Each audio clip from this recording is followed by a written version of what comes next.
નમસ્કાર મિત્રો, સ્વાગત છે તમારું આપણી આ યુટ્યુબ ચેનલમાં જેનું નામ છે ગુજરાતી જીકેની જમાવટ.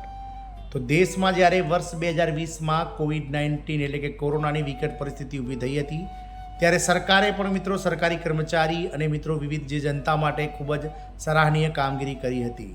સરકારી કર્મચારી ભલે તે કાયમી હોય કે કોન્ટ્રાક્ટ કર્મચારી, તેઓએ મિત્રો સરકાર સાથે ખભે ખભે મિલાવી અને કોવિડ-19ની પરિસ્થિતિમાંથી દેશને મિત્રો આગળ લાવવામાં ખૂબ જ મિત્રો મદદ કરી હતી.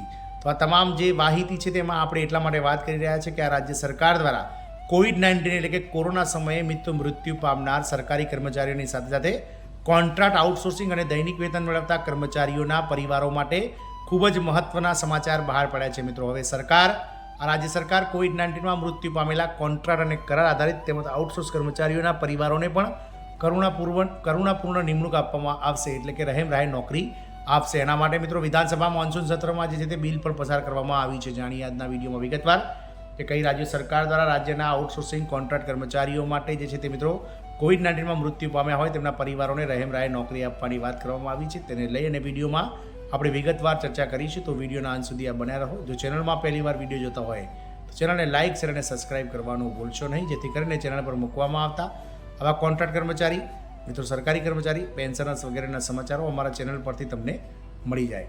તો વાત કરીશું મિત્રો મધ્યપ્રદેશની. તો મધ્યપ્રદેશમાં જ્યારે દેશમાં 2020માં કોરોનાની મહામારી આવી હતી ત્યારે મધ્યપ્રદેશ સરકારના અલગ અલગ વિભાગોમાં કામ કરતા સરકારી કાયમી કર્મચારી અને કોન્ટ્રાક્ટ કર્મચારીઓએ સરકાર સામે જે છે તે ખભે ખાબો મિલાવી અને મિત્રો રાજ્યને અને સમગ્ર દેશને કોરોનાની વિકટ પરિસ્થિતિમાંથી બહાર લાવવા માટે ખૂબ જ મદદ કરી હતી. ત્યારે મોહન યાદવ સરકાર દ્વારા સૌથી મોટી જાહેરાત કરવામાં આવી છે, કારણ કે મધ્યપ્રદેશમાં કોવિડ-19માં મૃત્યુ પામનાર કોન્ટ્રાક્ટ કર્મચારીઓના પરિવારોને પણ હવે સરકાર કરુણાપૂર્ણ એટલે કે રહેમ રાહે નિમણૂક આપશે તેવું એમપી વિધાનસભામાં મોન્સૂન સત્રમાં બિલ લાવવામાં આવ્યું છે.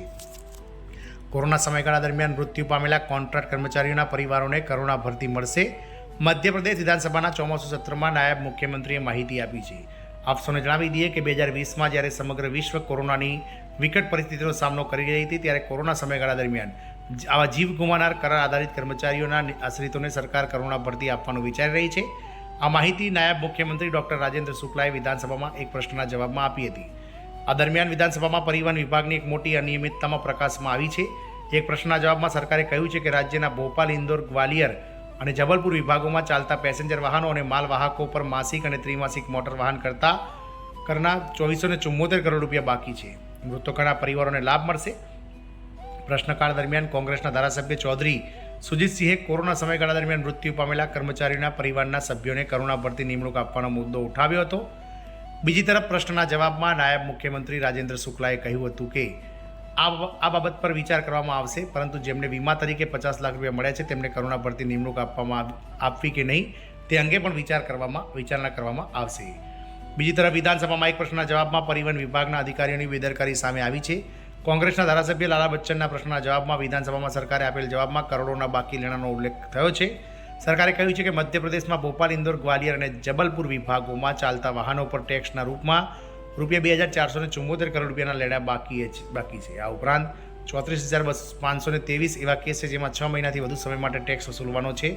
મંત્રી ઉદય પ્રતાપસિંહે જણાવ્યું હતું કે આ 4 વિભાગોમાં પેસેન્જર વાહનો પાસેથી માસિક રૂપિયા 425 કરોડ 16,43,000 રૂપિયાનો મોટર વાહન કર વસૂલવાનો છે. મંત્રીએ કહ્યું કે વાહન સંચાલકોને વસૂલાત માટે નોટિસ આપવામાં આવે છે અને બાકી રકમ વાહનો પાસેથી વસૂલવામાં આવે છે. આ મિત્રો કોરોના સમયે જે મધ્યપ્રદેશમાં કોન્ટ્રાક્ટ કર્મચારીઓ કે જેમણે કોવિડ-19ની પરિસ્થિતિમાં પણ મિત્રો પોતાના વિભાગ માટે જે વિભાગમાં તેમની નિમણૂક હતી તેમાં તેમણે મિત્રો પોતાનો જીવ રેડી અને નોકરી કરી હતી અને આ યોદ્ધાઓ જે કોરોના સમયે જે મિત્રો લડતા વીરગતિ પામ્યા હતા એટલે કે મૃત્યુ પામ્યા હતા, આવા કોન્ટ્રાક્ટ કર્મચારીઓને પણ સરકાર મિત્રો જે છે તે રહેમ રાહે તેમના આશ્રિતોને જે તે વિભાગમાં જે તે લાયકાત પ્રમાણેની નોકરી આપશે તેવી જાહેરાત મધ્યપ્રદેશના નાયબ મુખ્યમંત્રી ડૉક્ટર રાજેન્દ્ર શુક્લા દ્વારા કરવામાં આવી છે. જય હિન્દ, અસ્તુ.